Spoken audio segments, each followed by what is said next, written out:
राज्यात काल नव्या सरकारचा शपथविधी झाला आणि या शपथविधीमध्ये नागपूरकर असलेल्या देवेंद्र फडणवीस यांनी मुख्यमंत्रीपदाची शपथ घेतली। त्यानंतर आज नागपूरमध्ये असलेला मुख्यमंत्र्यांचा अधिकृत शासकीय निवासस्थान असलेल्या रामगिरी या बंगल्याबाहेरच्या पाटीमध्ये बदल करण्यात आलेला, कारण कालपर्यंत या ठिकाणी राज्याचे काळजीवाहू मुख्यमंत्री एकनाथ शिंदे यांच्या नावाची पाटी होती। मात्र आज सकाळी इथं देवेंद्र सरिता गंगाधरराव फडणवीस मुख्यमंत्री या नावाची ही पाटी लागलेली आहे। ज्यावेळी मुख्यमंत्री नागपूरला असतात, मग ते अधिवेशनाच्या दरम्यान असो किंवा कुठल्या दौऱ्यावर असो, त्यावेळी त्यांचा मुक्काम याच रामगिरी बंगल्यावर असतो आणि इथूनच जे आहे ते मुख्यमंत्र्यांच्या कार्यालयाची जी आहे ती सूत्र चालत असतात। त्यामुळे राजकीयदृष्ट्या जो आहे तो नागपूरचा हा रामगिरी बंगला जो आहे तो अतिशय महत्त्वाचा राहिलेला आहे। इथं आता सत्ता बदल झालेला आहे, त्यानंतर ही नावाची पाटी देखील बदललेली आहे। आता मुख्यमंत्री स्वाभाविक नागपूरचे असल्यामुळे त्यांच्या नागपुरातील दौरे वाढतील, ते जेव्हा जेव्हा नागपूरला असतील तेव्हा तेव्हा याच रामगिरी बंगल्यावर असतील। त्यामुळे आता इथून पुढे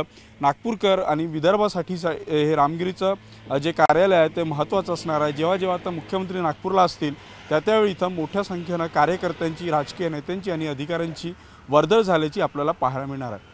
व्हिडिओ जर्नलिस्ट प्रशांत मोहितेसह उदय तिमांडे, न्यूज 18 हुकूमत, नागपूर।